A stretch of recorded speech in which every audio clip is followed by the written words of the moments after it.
मंडळी नमस्कार, मी सुभाष सुतार. लोकसंवादमध्ये आपलं सगळ्यांचं स्वागत आहे. विषय आहे ज्ञानराधा मल्टीस्टेट कोऑपरेटिव्ह क्रेडिट सोसायटीचा, अर्थात सुरेश कुटेच्या या संस्थेचा. सुरेश कुटेंनी लोकांना फसवलं, खातेदारांना फसवलं, हे आता सूर्यप्रकाशा एवढं स्वच्छ आणि क्लिअर झालेलं आहे.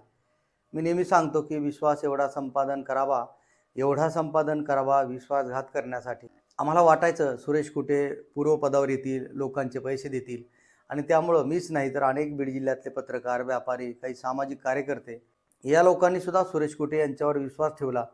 सुरेश कुटे यांच्या ज्ञानराधामध्ये अडकलेले पैसे नक्की मिळतील असं लोकांना वाटायचं, खातेदारांना सुद्धा वाटायचं. परंतु आता वर्ष होत आले. सुरेश कुटे यांनी अनेक वेळा शब्द दिला, परंतु तो शब्द ते पाळू शकले नाहीत. एवढंच नाही तर सुरेश कुटे यांनी RTGSच्या माध्यमातून पैसे देतो असं सुद्धा सांगितलं.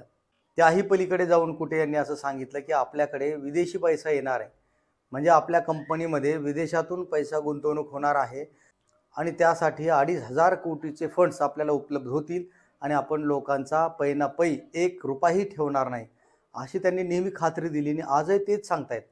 आता ते जेलमध्ये आहेत, ईडीची चौकशी सुरू आहे.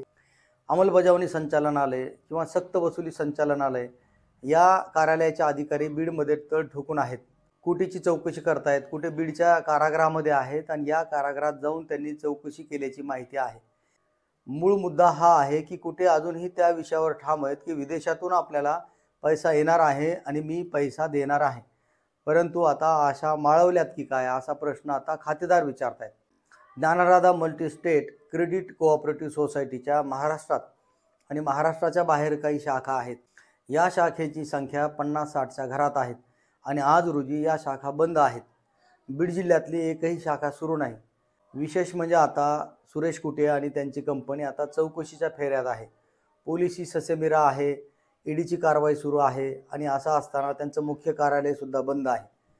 बीड जिल्ह्यासह ज्या महाराष्ट्रभर त्यांच्या शाखा आहेत, या सगळ्या शाखा बंद आहेत. त्यांना टाळे लागलेले आहेत. या शाखेमध्ये खातेदारांचा आणि ठेवीदारांचा पैसा आहे.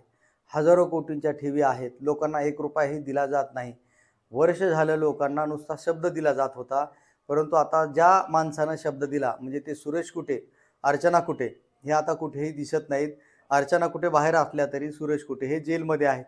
सुरेश कुटेचे काही कर्मचारी जेलमध्ये आहेत आणि आता चौकशी सुरू आहे. त्यामुळे हा पैसा येणार की नाही या विवंचनेमध्ये आता ठेवीदार आहेत.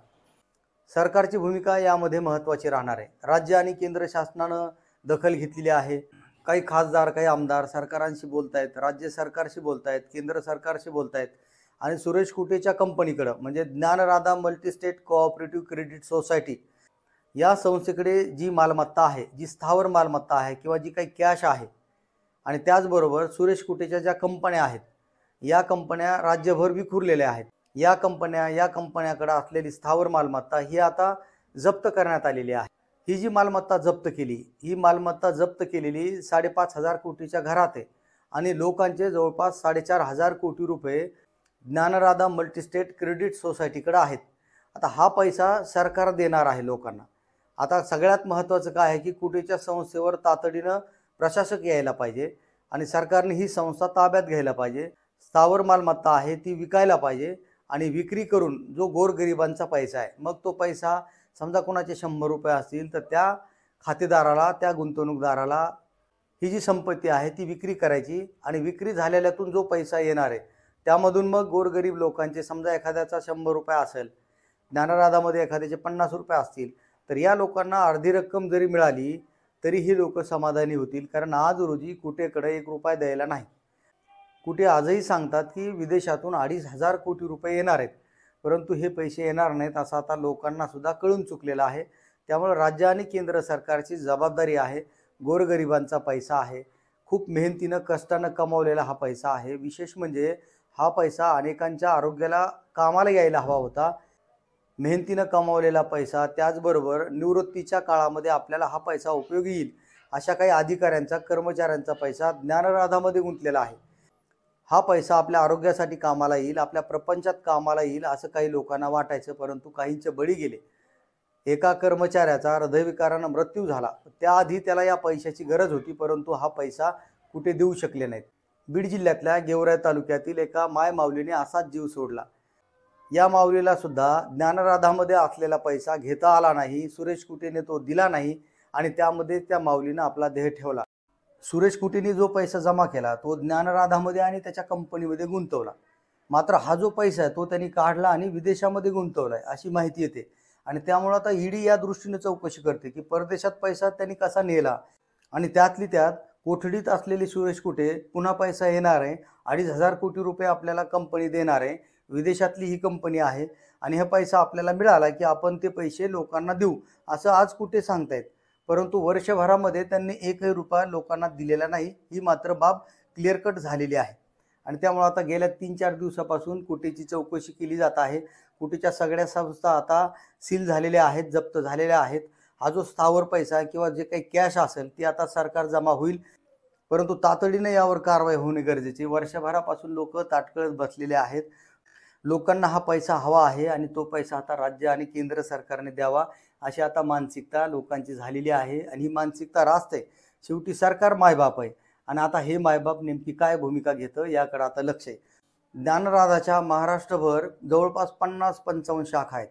आता या सर्व शाखेमध्ये 3,72,000 ठेवीदारांचे, गुंतवणूकदारांचे 4,500 कोटी रुपये जमा आहेत। हा जमा असलेला पैसा लोकांचा आहे, गोरगरिबांचा आहे, मेहनतीनं तो तिथं ठेवलाय। एका विश्वासानं सुरेश कुटे यांच्यावर लोकांनी एवढा मोठा विश्वास दाखवला आणि 4,000 कोटी रुपये तिथं जमा आहेत, परंतु सुरेश कुटे यातला 1ही रुपया ठेवीदारांना देत नाही, ही आता फॅक्ट आहे। आणि त्यामुळे लोक चिडले आणि महाराष्ट्रातल्या विविध गावात, विविध जिल्ह्यात, तालुक्यात 45 गुन्हे दाखल झालेले आहेत आणि त्यामुळे या गुन्ह्यामध्ये पोलिसांनी आता सुरेश कुटेला अटक केली, त्यांचे काही कर्मचारी, अधिकारी अटक आहेत। आता या दोघांची आणि ज्ञानराधाची आणि सुरेश कुटेच्या कंपनीची जी मालमत्ता आहे ती आहे जवळपास 6,000 कोटी रुपयाची। आता ही मालमत्ता जप्त केली आणि त्यातली 2,000 कोटी रुपयाची मालमत्ता आता MPIDच्या अंतर्गत प्रस्ताव तयार करण्यात येतोय आणि ती विक्री करून आता लोकांचे पैसे द्यायचे असं सरकारने ठरवलंय अशी माहिती आहे।